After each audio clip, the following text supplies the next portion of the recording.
The comeback is always stronger than the setback. ये हमने बहुत बार सुना है, बहुत बार देखा है, अपनी पर्सनल लाइफ में हो या किसी और की पर्सनल लाइफ में हो या प्रोफेशनल लाइफ में हो। और क्रिकेटर्स और एथलीट्स के साथ तो ये बहुत ज़्यादा होता रहता है, क्योंकि हमने देखा है कि बहुत सारे ऐसे क्रिकेटर्स होते हैं जिनके लाइफ में ऐसा फेज़ आता है, करियर में ऐसा फेज़ आता है जहाँ पे इंजरी होती है, वो जो डाउनफॉल शुरू होता है, उसके बाद कमबैक जो आता है और ज़्यादा बेहतरीन होता है और बहुत ज़्यादा बेहतरीन स्ट्रॉन्गर होता है, ऐसा कह सकते हैं हम। और इन्हीं कमबैक्स के बारे में आज हम बात करने वाले हैं, वही सेलिब्रेट करने वाले हैं, उन क्रिकेटर्स के बारे में बात करेंगे जिन्होंने बहुत ही ज़बरदस्त कमबैक किया अपने क्रिकेटिंग जर्नी में, अपनी लाइफ में। और सबसे पहले हम बात करेंगे इंडियन क्रिकेट में कि सबसे बड़ा कमबैक किसका रहा है और सबसे ज़्यादा कमबैक्स बेहतर किसने करे हैं हमारे हिसाब से। और सबके व्यू पॉइंट अलग हो सकते हैं, यह बस हमारा व्यू पॉइंट है, आपके सामने तो रखा जाएगा, डिस्कस कर रहे हैं बस कि हमारे लिए कौन सा बेहतर है, आपके लिए कोई और बेहतर भी हो सकता है। तो सबसे पहले बात करेंगे हम केएल राहुल की, नंबर 5 में उनको रखेंगे। केएल राहुल ने जिस तरह से वापसी करी थी इंडियन क्रिकेट में, वो बहुत ही काबिले तारीफ था। लेकिन पहले चलते हैं डाउनफॉल की तरफ। जब आईपीएल 2023 चल रहा था और वहां पर केएल राहुल फील्डिंग करते हुए अपनी हैमस्ट्रिंग खिंचवा लेते हैं,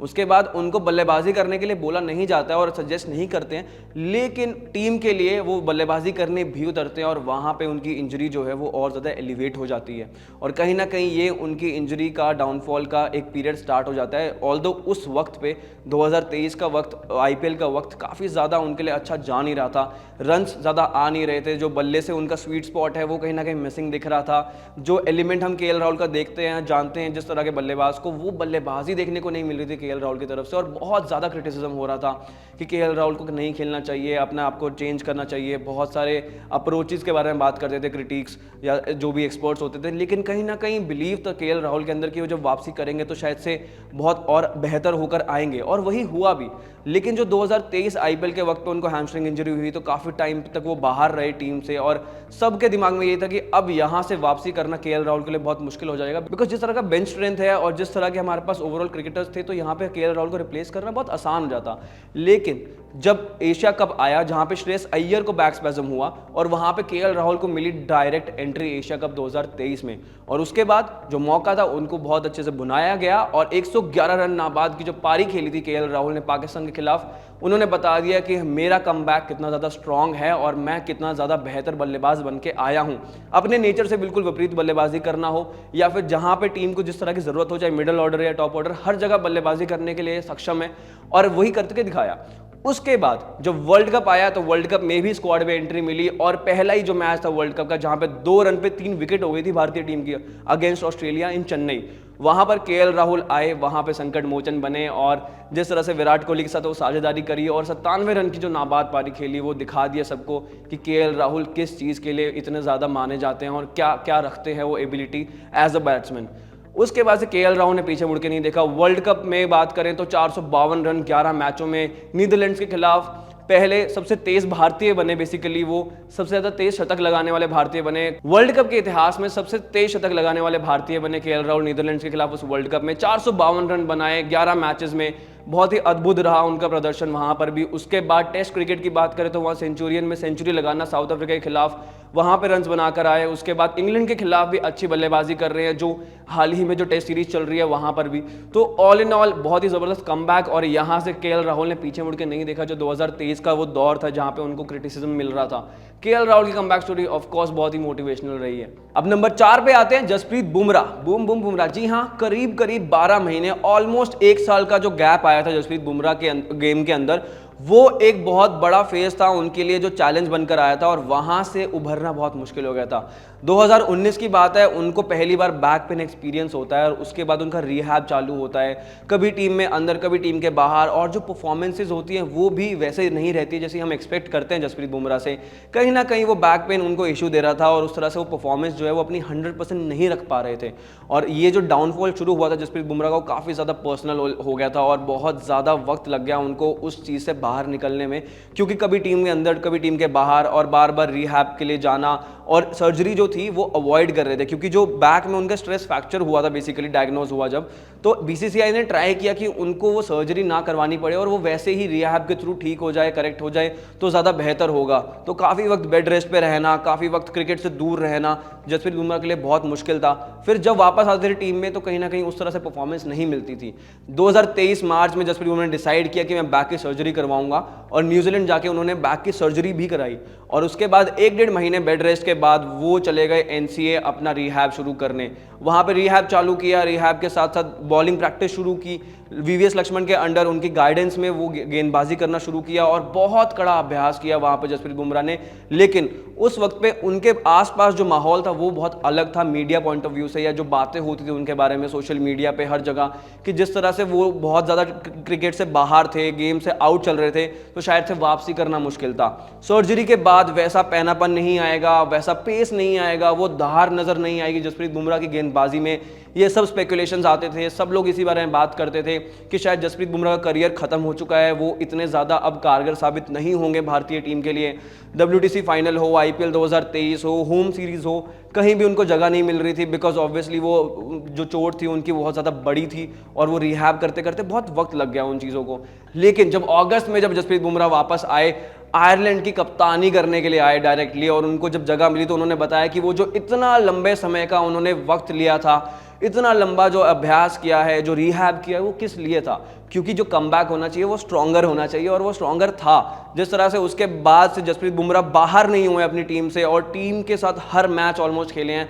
अगर वो अवेलेबल रहे हैं, क्योंकि वर्कलोड मैनेजमेंट भी एक चीज़ होती है। और उसके बाद से जसप्रीत बुमराह जो है एक इंटीग्रल पार्ट रहे हैं इंडियन टीम का, चाहे आप वर्ल्ड कप की बात करो या फिर आप किसी साउथ अफ्रीका सीरीज़ की बात करो, ओवरसीज कंडीशन हो या होम कंडीशन हो, वहाँ पे जसप्रीत बुमराह हमेशा कारगर साबित हुए हैं। एंड फॉर श्योर इंडिया के लिए सबसे बेहतरीन तेज़ गेंदबाज है इस वक्त पे, और पूरी दुनिया में one of the most intelligent bowlers we have. सब लोग ये बात करते हैं कि दुनिया के बेस्ट और बेहतरीन गेंदबाजों में से, तेज गेंदबाजों में से एक है जसप्रीत बुमराह, और इस बात में कोई भी शक नहीं है, कोई भी दो राय नहीं है कि जसप्रीत बुमराह जब से वो कमबैक किया उन्होंने बहुत ही ज़बरदस्त प्रदर्शन करते जा रहे हैं कंसिस्टेंटली। अब तीसरे नंबर पर आते हैं मोहम्मद शमी। अब इनकी जो स्टोरी है वो बहुत ही ज़्यादा अलग है और काफ़ी ज़्यादा इंस्पायरिंग भी है। 2015 वर्ल्ड कप इंजरी में खेला, पूरा इंजरी में निकाल दिया वर्ल्ड कप, और किसी को पता नहीं चलने दिया कि भाई कितनी ज़्यादा बड़ी इंजरी इनको चल रही है, एंकल में, नी में। और उसके बाद जो 18 महीने का ब्रेक आया उनका, वो बहुत ज़्यादा उसकी वजह से ही आया था। ऑब्वियसली जो वर्ल्ड कप में उन्होंने अपने आप को एक्सर्ट किया था, एक्स्ट्रा एफर्ट डाले थे,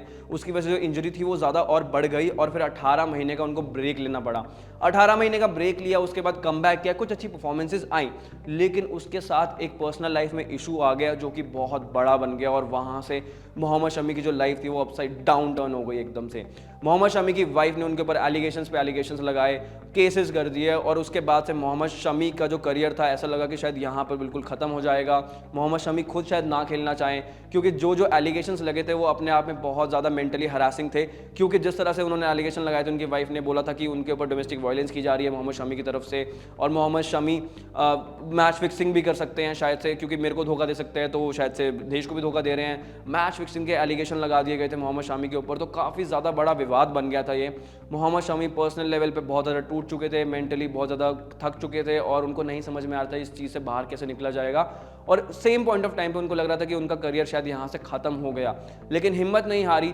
ऑल द BCCI ने उनका जो सेंट्रल कॉन्ट्रैक्ट था उस वक्त के लिए रोक दिया था। A+ कैटेगरी में वो उनका सेंट्रल कॉन्ट्रैक्ट चल रहा था, लेकिन वहाँ पर मोहम्मद शमी का जो कॉन्ट्रैक्ट था वो होल्ड पे डाल दिया BCCI ने। And then he was about to take a retirement, लेकिन वहाँ पर उन्होंने कहा कि नहीं, मुझे कमबैक करना होगा। उस वक्त पे बहुत ज़्यादा हार्ड था मोहम्मद शमी के लिए, और वहाँ पे 3 बार सुसाइड अटेम्प्ट्स भी किया। ऐसा मोहम्मद शमी ने खुद भी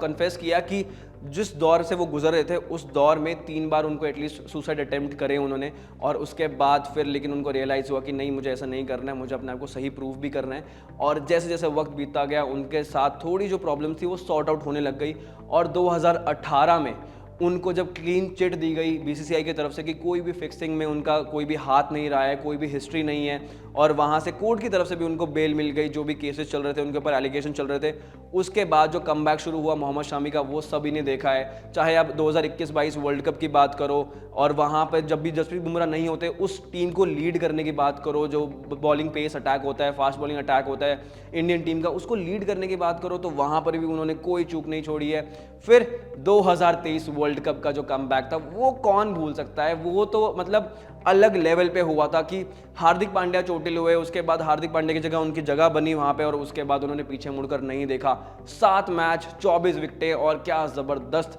गेंदबाजी करके दिखाई थी मोहम्मद शमी ने। जहां जहां भारत को ज़रूरत होती थी मोहम्मद शमी वहां खड़े रहते थे विकेट्स निकालने के लिए सामने वाली टीम के। उसके बाद अर्जुन अवार्ड मिला उनको वहां पर और ऐसे ही प्रदर्शन अब करते जा रहे हैं और ऐसा लग रहा है कि अब ये जो मोहम्मद शमी 2.0 वर्जन है ये रुकने नहीं वाला है। तो बहुत अच्छा लगा ये वाली कमबैक स्टोरी सुन के और जान के कि ऐसी सिचुएशन से भी बाहर निकला जा सकता है और ऐसा अगर इंसान जो है वो दृढ़ निश्चय कर ले तो क्या नहीं हो सकता है। अब नंबर 2 पे कौन आता है? नंबर 2 पे आते हैं हमारे master blaster, the god of cricket, Sachin Tendulkar. जी हाँ, जो सबसे बड़ा उनकी करियर का जो डिप आया था या फिर आपको इंजरी की वजह से जो डिप आया था वो आया था 2004 के करीब, जब उनको टेनिस एल्बो इंजरी डायग्नोस हुई थी। उस वक्त पे he was not even able to hold a bat properly और वहां से उनका जो करियर डिप था वो शुरू हो गया था। थोड़ा सा वहाँ परफॉर्मेंसेस नहीं आ रही थी क्योंकि वो शॉट्स जिसमें उनको महारत हासिल थी वो ढंग से मार नहीं पा रहे थे, शॉट्स एग्जीक्यूट नहीं कर पा रहे थे। उसके साथ साथ जो एक साल अगले जो गुजरा जब डायग्नोज हुआ उसके बाद से सचिन तेंदुलकर की जो परफॉर्मेंस थी वो डिप होती गई। सर्जरी तब तक उन्होंने नहीं करवाई थी and that is the reason कि वो कोशिश कर रहे थे खेलने की, शायद रिकवर हो जाए, लेकिन जो परफॉर्मेंसेस थी उस तरह से नहीं आ पा रही थी, रन्स जो थे उस तरह से नहीं बन रहे, शॉट्स जो थे उस तरह से सचिन तेंदुलकर नहीं लगवा पा रहे थे। उसके साथ साथ मीडिया ने जो उनको आर्टिकल शुरू किए लिखना और जो उनके बारे में न्यूज़ आती थी वो ऐसा था कि शायद से ये डाउनफॉल शुरू हो गया सचिन तेंदुलकर का और यहाँ से वो शायद से कम बैक नहीं करेंगे और शायद से अब क्रिकेट वो छोड़ देंगे, बिकॉज टेनिस एल्बो इंजरी बहुत ज़्यादा मुश्किल होती है वहाँ से रिकवर करना और बहुत ज़्यादा सक्सेस रेट्स भी नहीं होते हैं उस सर्जरी के। उसके बाद आप खेल पाओगे नहीं खेल पाओगे, बहुत सारे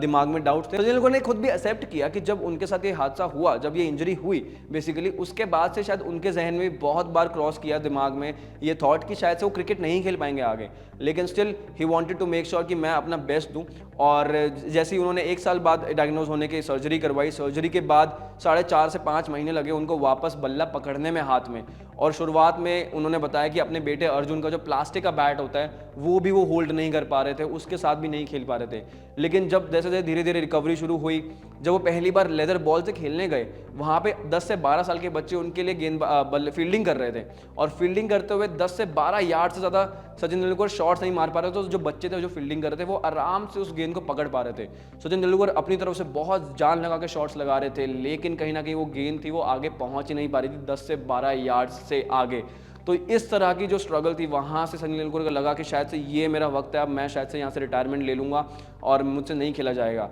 लेकिन दृढ़ निश्चय और संकल्प और जिस तरह की परसिवरेंस दिखाई है सचिन तेंदुलकर ने, हम सभी को मालूम है कि कितनी सारी इंजरीज रही हैं उनके थ्रू आउट द करियर, हमेशा कमबैक किया है और वो कमबैक इस बार भी देखने को मिला। और उसके बाद तो कितने सारे रन्स बनाए, कितने शतक बनाए और दुनिया के one of the best batsman तो थे ही वो, लेकिन सबसे ज़्यादा शतक बनाने का रिकॉर्ड, 100 इंटरनेशनल शतक बनाने का रिकॉर्ड उन्होंने बनाया। कहाँ 2005 में शायद से वो रिटायरमेंट का सोच रहे थे और उसके बाद 2011 की जो वर्ल्ड कप विक्ट्री थी वो भी उसके बाद ही आई। तो ऑब्वियसली बात है कि बहुत बार आपको ऐसा लगेगा कि कहीं ना कहीं ये ऐसा दिक्कत आ रही है और जहाँ पे आप गिव अप मारने का मन करेगा, लेकिन एज अ स्पोर्ट्स पर्सन आप गिव अप नहीं मारते हैं और वही एक फेज होता है जहाँ से आप निकलने के बाद एक नया कीर्तिमान रच भी देते हैं। अब बात करेंगे नंबर 1 पे कौन सा खिलाड़ी आता है, वो आते हैं हमारे किंग कोहली। जी हाँ, जिस तरह से उनका जो कमबैक आया था वो बहुत ही अलग था और वो अलग क्यों था इस बारे में हम डिस्कस करेंगे, लेकिन कहानी के बारे में पहले जानते हैं। 2019-20 के आसपास जब विराट कोहली ने अपनी कप्तानी छोड़ी थी T20 क्रिकेट से, तो उनको ODI क्रिकेट से भी हटा दिया गया था कप्तानी से और ये कहीं ना कहीं बहुत ज़्यादा बैकफायर कर गया और बहुत ज़्यादा उनके दिमाग पे